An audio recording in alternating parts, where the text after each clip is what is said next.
Hi, my name's Laura Dunn. I'm from the UK and I have a creative agency that helps businesses with their online marketing and web strategy. Laura, thanks for coming out and sharing your experience inside the 90 year. But before we even get into that, why don't you give a little bit of background on how you got started in business and what life was like, what life's been like for you as an entrepreneur. Sure. So I've been in the corporate world for a really long time. I worked in digital agencies in the UK, worked my way up into senior management and hated the corporate world in the UK, so decided to leave and set up my own business. I had 2 children, so I just wanted a better lifestyle. So I started my own business offering marketing and web services to businesses, mainly small businesses in the UK. But I quickly realised that it was a lot more hard work than I thought it was going to be. So it was tough. What about it was a lot more hard work? Because a lot of people maybe in corporate, or they've always had a dream or a desire to want to start their own thing. Where do you think that ignorance gap was for you?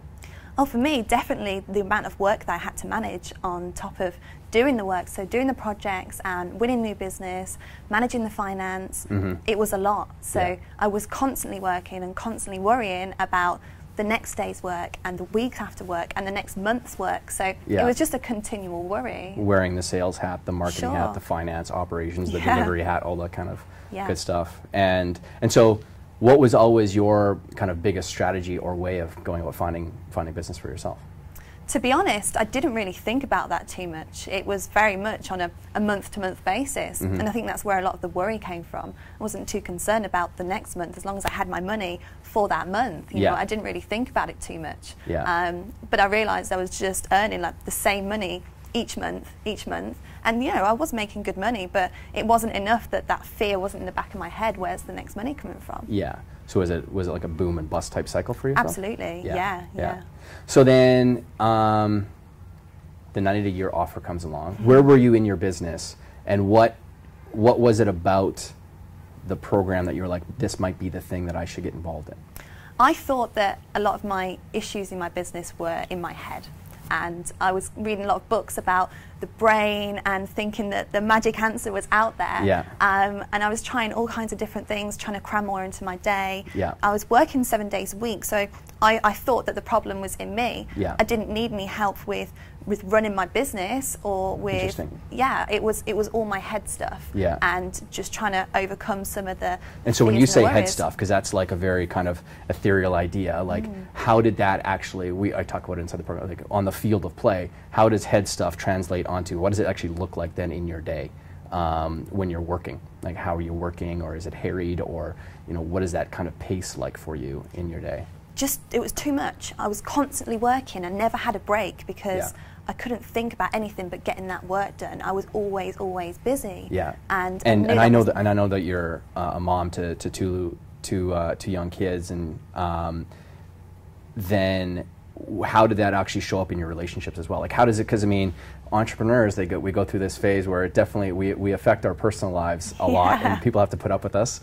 And so, what did that look like as well for you at that time? I was getting up at like 6 in the morning, working, sorting out the children, coming back, and by the time I'd pick the children up in the evening, I was stressed. It was just constant busy, and just like that 7 days a week. So did you hear any complaints from the kids? No, actually, they're quite patient, but certainly complaints from my partner and my family and friends. The kids are usually okay with it somehow, but it's the other adults around us.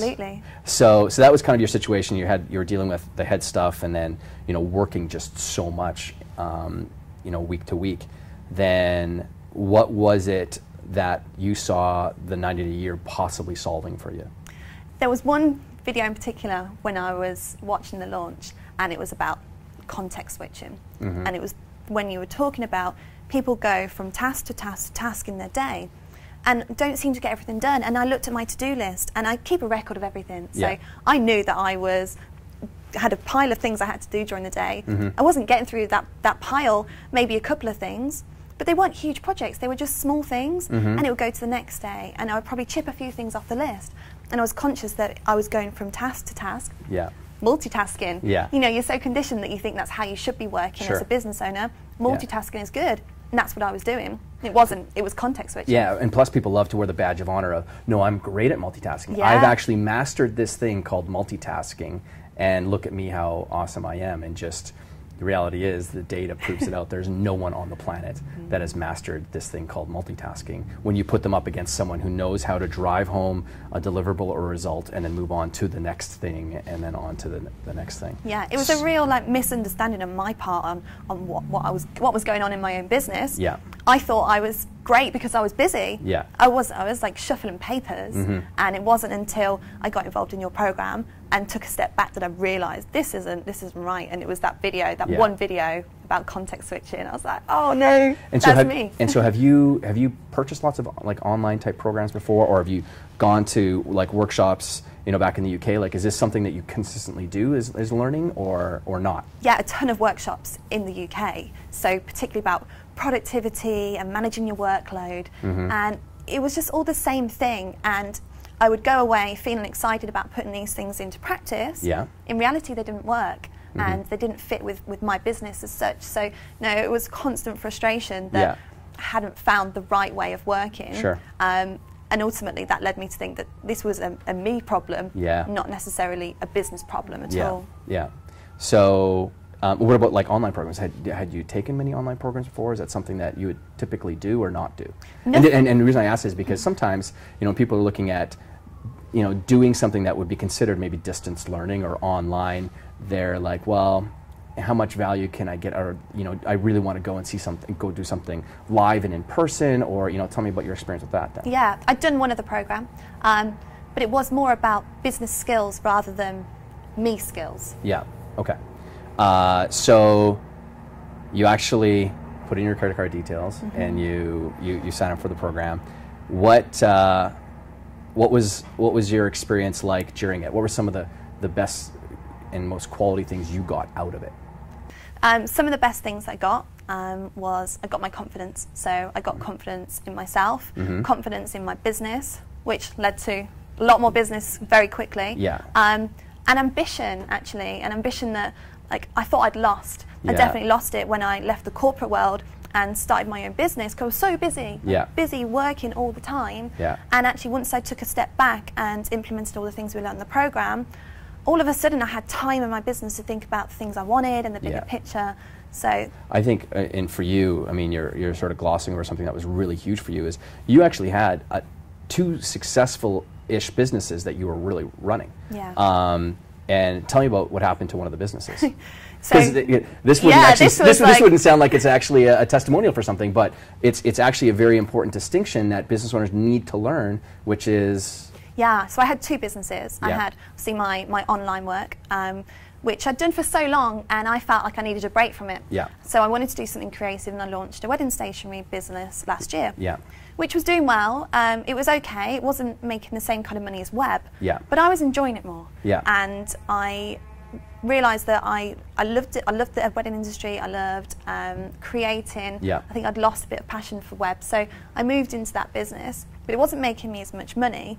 But I was so focused on that, actually, when I joined your program, that was the business I wanted to grow. Yeah. But actually, within a very short space of time, Yeah.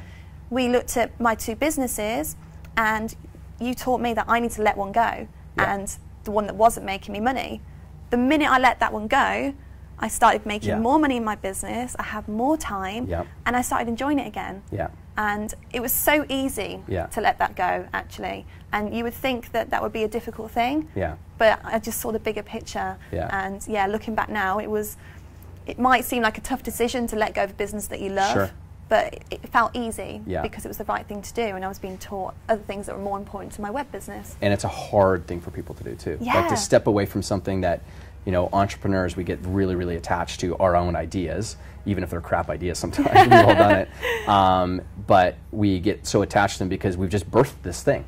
And now we need to be the caretaker of it, even if it's the thing that's pulling us away and sacrificing multiple things. And I mean, there's a domino effect to these things because it affects, of course, our personal lives. It affects just maybe the joy that we're actually getting out of our work. And when you create that space to actually allow your main real moneymaker to grow, you can do that stuff later. But the problem with many entrepreneurs is we end up wanting to do all of the work ourselves. Yeah. And so tell me what your experience with that, because I know that you had a huge shift as well with just hiring and offloading a lot of the technical part of your business onto other people. That was so hard. That has always been the most difficult part for me, because quality in my work is so important. Yeah. And I would define myself as a bit of a control freak in that. And when you care about the work that you put out, especially as a creative, you want to make sure that everyone you work with follows your lead. And I haven't found like the right team for me. And it was just me like being picky, and I think it was being picky anyway. And I really struggled with the delegation side of it, because I thought I was losing the quality. Yeah. So I would try and do everything, and I'd come up with excuses like, oh, it would be much quicker if I had to do it myself rather than explaining the work to someone. Yeah. Because that was me then saying, I need to do all the work. Yeah. It just kept me busy all the time. Yeah. So I shifted from doing the work to delegating the work, and actually I had more time to explain properly. It allowed me time in my business to communicate what I needed. Yeah. And all of a sudden that delegation thing was simple. Yeah. So I delegate a lot now.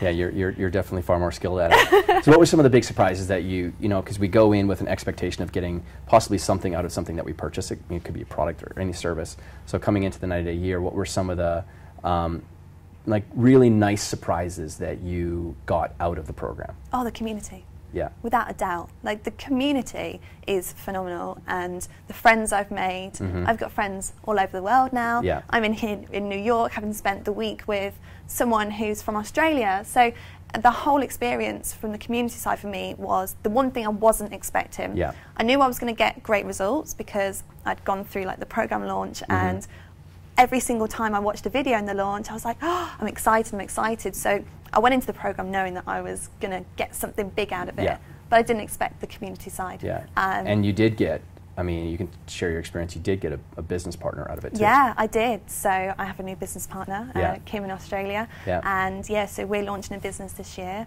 And that was another thing that I never expected. I never expected to meet someone who I wanted to work with. I thought I was a lone wolf in business. So yeah, that's been phenomenal. And actually share with me, like, that whole idea of you being a lone wolf, what has that ended up costing you? Because you're not the only one who has that experience, because entrepreneurs by very nature sort of love to sort of prove something to the world and, you know, do it on their own. But what's that cost you in the past? Oh, I just thinking about how much progress I've made now in 90 days. Yeah. If I'd have done this 90 days like 3 years ago, sure, it makes me sick to think like where I could be now. The whole point of this conversation is to make you feel absolutely terrible about what it could have been like right now. So yeah, I think had I had this mindset a long time ago, I would have got to where I wanted to be years back. But yeah, but the reality is, I mean, you've actually found an answer that's working for yourself too. Yeah, absolutely. So tangible hard numbers, like what actually, because it's great when someone feels like they're, you know, ultimately way more confident in their skills and what they're bringing to the table now, which is definitely a tangible thing, because confidence is an internal thing, and it does show up then in how we work. But any sort of hard numbers on like what the results are looking like for your business? Yeah, I mean, in terms of reach, I was just working with small UK businesses, particularly in my local area, and now I work with companies all over the world. Yeah. And that is just from the 90-day program. That is purely from that. So that's from sticking to and implementing yeah. just smart strategies yeah. to move your business forward. I think yeah. it's a dream thing, like having an international client base. It was something that as a designer I always wanted. Yeah. So I've got that now. Yeah. In terms of numbers, within my first month I doubled my turnover. So that was crazy. I didn't expect that. Yeah. I always thought that doubling your money was had to take a year or something like that. Yeah, exactly. Yeah. And the things we put into place in month one, I was scared. I thought if I stop doing this and work on what I was supposed to be working on from the program, I'm not going to have that money this month. And there was a bit of a fear. I just went with it, and the results were almost instant. So I was surprised by that. And then I know another big win for you was, and I know that you've always wanted to sort of get yourself out there and do some sort of live thing, or create a program or whatever, and in 90 days that happened for you too, wasn't it? Yeah. You ended up doing what, the workshop in Yeah. New York. Yeah. Yeah. So Kim and I both travelled here this week, and we ran a workshop for 12 wonderful ladies who joined us, and we taught them how to market their business, and it was incredible. It was like a dream come true. Like, Yeah. people had travelled from all over the country to come and work with us for the day. Yeah. I never thought that I would have travelled halfway across the world to go and teach a workshop for a day. So yeah, that was incredible. It's exciting. Yeah. So, any words of wisdom? Would you recommend this to someone else? And if you did recommend it, who would you recommend it to? Anyone like me, anyone who constantly feels busy and under pressure and who wants to make some big change in their business, just to go for it, because I didn't realise like how much my own ways of working was affecting my progress. And it wasn't until I was taught to step out of that and review and go through the program that all that change happened. So I scream about it all the time to everyone. I'm saying you need to do this program, because I don't think people understand like how much they hold themselves back. Yeah. You know, we talked about it, like people are in their own way and they need to get out their way. Yeah. So yeah, I'm going to like push people. Well, you've been a superstar inside the program, so thanks for taking the time to kind of share your story with everybody. And thanks to the helicopters outside as well. This is really helpful. And well, high five to you. Yeah. And thanks again.